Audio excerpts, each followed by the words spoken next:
Station on your side. This is The 7. Good evening, I'm Bo Williams and welcome to The 7. Let's get a look at the big 7 stories right now. Topping the list for us tonight, Knoxville police investigators making a push for the public's help as they work now to solve a case nearly a year and a half after a man was killed. Detectives continuing to pursue leads, but no suspects have been arrested or charged with his murder.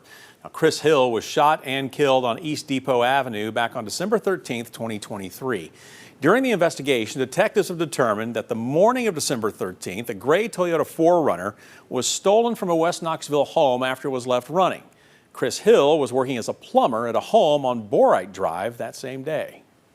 You just never really know whether there's the missing piece of information that can pull all of this together. This was by all appearances, a targeted shooting, but we don't really totally know why that was the case, why Chris Hill would have been targeted.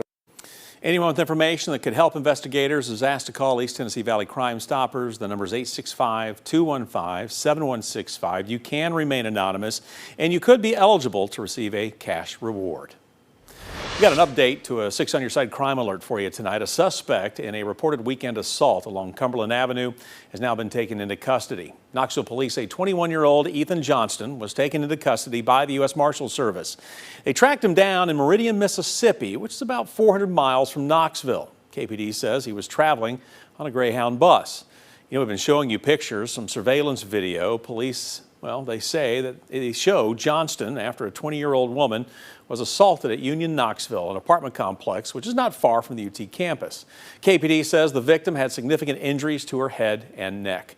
Now, Johnston had been wanted for attempted second-degree murder. We're told he will be sent back to Knoxville in the coming days. Another big story crossing state lines. A missing 13-year-old Iowa girl has been found here in East Tennessee, and a Jefferson County man is facing charges. On Monday, Jefferson County deputies received a call after a girl showed up at a home on Field and Store Road and reportedly told residents that she had been kidnapped. Well, when deputies arrived, they confirmed that the girl was the one missing out of West Des Moines, Iowa. Investigators claim that 37-year-old Martin Sandoval Jr. from New Market had been communicating with the victim on social media, drove to West Des Moines, and picked her up before taking her back to Jefferson County. They are also claiming that the two had several sexual encounters. Sandoval is charged now with 4 counts of aggravated statutory rape, with further charges expected in Des Moines. Now, the victim has since returned to Iowa. Covering education in our next big story tonight at 7, with the 2024-25 school year now in the rearview mirror. 6 News sat down with Knox County Superintendent John Ricewick. Part of that growth that we've been seeing around the district includes a new elementary school in the town of Farragut. And you can see here video from that groundbreaking, which was just a few weeks ago. The new school totaling $43.7 million.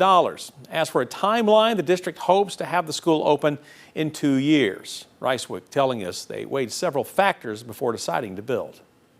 We also uncovered a best practice that, looking at data, the more transitions a kid has, the less likely they are to be successful. So, we see that sometimes from elementary to middle. That's kind of a big transition for kids to learn hallways and new teachers and new rules. And Farragut is one of our 2 communities that still had a primary and intermediate. That was created years ago just for a space issue, but we had a chance to come in and go, that transition between 2nd and 3rd grade is really an unnecessary transition. This is now the 3rd K-5 school in Farragut that will feed the middle and high school. More answers in our next big story tonight about an invasive pest. We're talking about the New World screwworm. It is the larva of a fly that feeds on the tissue of living animals, and the Department of Agriculture tells us they pose a serious threat to livestock as well as other animals. Well, yesterday, state agriculture agents were handing out flyers about the New World screwworm at what the department calls a routine inspection station, where staff check livestock haulers for animal health paperwork. The department tells us this is part of an outreach and education effort. And while the fly was eradicated here in the U.S. decades ago, detections in Mexico highlight the potential that it could return and spread, particularly in southern states. Now, these flies are yet to be detected here in the U.S., but a University of Tennessee Extension veterinarian tells us that they are something people should be on the lookout for. Okay, certainly a concern that if it moves this far north, it's going to interfere with any sort of animal trade, animal sales. Hide can be damaged, so leather, any sort of, and of course this is all cattle, this is not dealing with other species, but leather trade, meat, protein sources could go away. You know, while the parasite could impact cattle, he also tells us it could infect farm animals, pets, and in rare cases, people. USDA has suspended imports of live cattle, horses, and bison along the southern U.S. border in response. All right, a big step for a piece of legislation that we have been following for you tonight. A bill named after a Powell teen who was murdered in October is now law after being signed by the governor. The Savannah Grace Copeland Act will increase funding to child advocacy centers across the state. It will go into effect on July 1st. According to the legislation, if the state's general funds grow by at least 1%, the state must increase the funding for the contracts of child advocacy centers by 3%.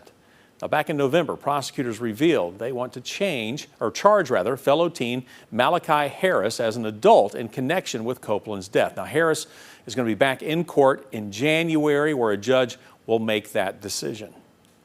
Our list wraps up now with big milestones, big progress, and more big help coming in the wake of Hurricane Helene. First, the help. U.S. Transportation Secretary Sean Duffy says $178 million for bridge and road repairs is coming to Tennessee.